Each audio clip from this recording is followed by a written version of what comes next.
ಚುನಾವಣಾ ಹಿನ್ನೆಲೆಯಲ್ಲಿ ನರೇಂದ್ರ ಮೋದಿ ಇಂದು ಅಸ್ಸಾಂಗೆ ಭೇಟಿ ನೀಡಿದರು.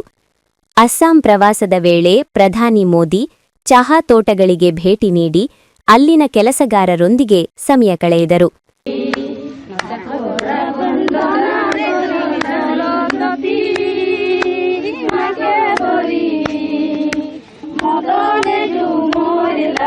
ಈ ವೇಳೆ ಅವರು ಸ್ವತಃ ಚಹಾ ಎಲೆಗಳನ್ನು ಕಿತ್ತು ಸ್ಥಳೀಯರ ಜೀವನ ಶೈಲಿಯನ್ನು ಅರಿಯಲು ಪ್ರಯತ್ನಿಸಿದರು.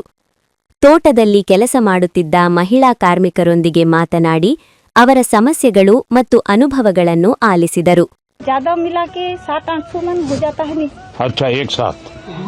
और कितने दिन काम करते हैं महीने में? महीने में हमारा तो 12 दिन हो जाता है, महीने में तो हमारा 24 दिन हो जाता है। 24 दिन हो जाता है। ಪ್ರಧಾನಿಯವರ ಭೇಟಿ ವೇಳೆ ಮಹಿಳಾ ಕಾರ್ಮಿಕರು ವಿಶೇಷವಾಗಿ ಹಾಡೊಂದನ್ನು ಹಾಡಿ ಗೌರವ ಸಲ್ಲಿಸಿದರು. ಜಗಜ್ಜನನಿ ಮಾತೆಗೆ ಸಮರ್ಪಿತವಾದ ಈ ಭಕ್ತಿಗೀತೆಯನ್ನು ಮೋದಿಯವರಿಗೆ ಅರ್ಪಿಸಿದರು.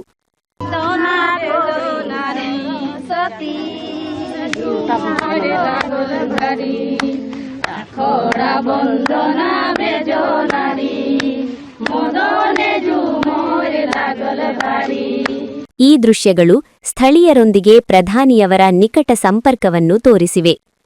ಚುನಾವಣೆಯ ಮುನ್ನ ನಡೆದ ಈ ಭೇಟಿ ರಾಜಕೀಯವಾಗಿ ಮಹತ್ವ ಪಡೆದುಕೊಂಡಿದ್ದು, ಅಸ್ಸಾಂ ಜನರೊಂದಿಗೆ ಸಂಪರ್ಕ ಬಲಪಡಿಸುವ ಪ್ರಯತ್ನವೆಂದು ವಿಶ್ಲೇಷಿಸಲಾಗಿದೆ. ಪ್ರಧಾನಿ ಮೋದಿಯವರ ಈ ಕಾರ್ಯಕ್ರಮ ಸಾಮಾಜಿಕ ಮಾಧ್ಯಮಗಳಲ್ಲಿ ವ್ಯಾಪಕ ಗಮನ ಸೆಳೆದಿದೆ.